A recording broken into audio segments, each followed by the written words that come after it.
رئيس جبهة الإنقاذ الوطني في سوريا يدعو الرئيس الشرعي للاعتراف الرسمي بمغربية الصحراء وقطع الصلة مع البوليساريو. شاهد التفاصيل الكاملة.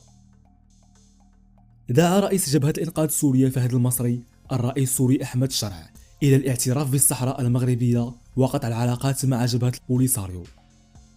وقال مصري في بيان صادر عن الجبهة أن موقف المملكة المغربية الذي عبر عنه الملك محمد السادس في تهنئته للرئيس الشرع تأكيد جديد على الثبات في المواقف السياسية والإنسانية للمملكة المغربية التي كانت ولا تزال تتمثل في دعم ومساندة الشعب السوري لتحقيق تطلعاته إلى الحرية والطمأنينة والاستقرار ومساعدته لاجتياز هذه المرحلة الدقيقة والحاسمة، وذلك في انسجام تام مع مواقفها المبدئية الداعم للوحدة الوطنية والترابية لسوريا.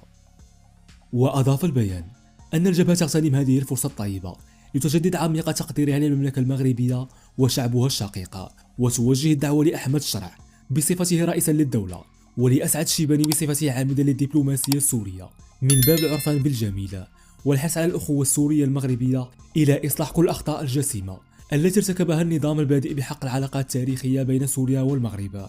وعليه قالت الجبهة في بيانها: فإننا ندعو السلطة الجديدة في دمشق إلى المبادرة بقطع العلاقة مع جبهة البوليساريو الشيوعية التي كانت حليفا وثيقا لنظام الأسد. كما دعت القيادة السورية للاعتراف الرسمي بالسيادة الكاملة للمملكة المغربية على صحرائها وافتتاح مكتب قنصلي في مدينة العيون كبرى مدن المحافظة الصحراوية المغربية واتخاذ خطوات لازمة لتعزيز العلاقات الثنائية. ودعت الجبهة القيادية السورية إلى الاستفادة من الخبرات والتجارب المغربية في إعادة بناء أجهزة ومؤسسات الدولة السورية المدنية والعسكرية، وإلى الاستفادة من قدرات القطاع الخاص المغربية في عملية إعادة الإعمار والنهوض بالاقتصاد السوري. ما رأيكم في هذا؟ نشكركم على حسن المتابعة.